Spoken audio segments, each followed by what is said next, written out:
Pamela at 18. Ayan guys. Akalain nyo bang wala yan cry cut? So, no cry cut, no problem. Pero, sa tinuod lang guys, super sakit din siya sa kamot kay mano-mano siya gikat.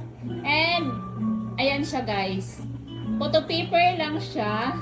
Pero makapal siya na klase ng photo paper. Nasa 260 GSM. Ayan siya guys, ganyan. And, sakit siya sa kamot kay gimano-mano siya og cut using the precision knife. Ayan siya. See? Cute!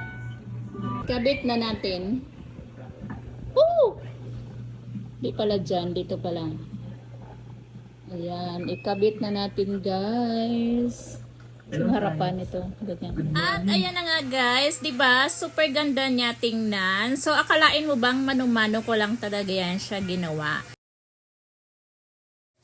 Ito naman yung kahapon, Rica Bianca at 30. Ito naman, 91st birthday, Papa Eli. So, ito din yung kahapon na order. So, mano-mano ko din ginawa yung topper na yan. Sa Photoshop ko nga pala ini-edit yung font na yan, guys. Yung message na yan. Tapos, ayan, ako na din yung nagpe-print and nagka-cut. So, ayan, tsaga-tsaga muna ako sa pag-cut nito since wala pa nga akong cry cut topper. Pero soon talaga gusto ko rin magkaganoon or magkaroon ng ganon kasi super sakit talaga siya sa kamay, promise.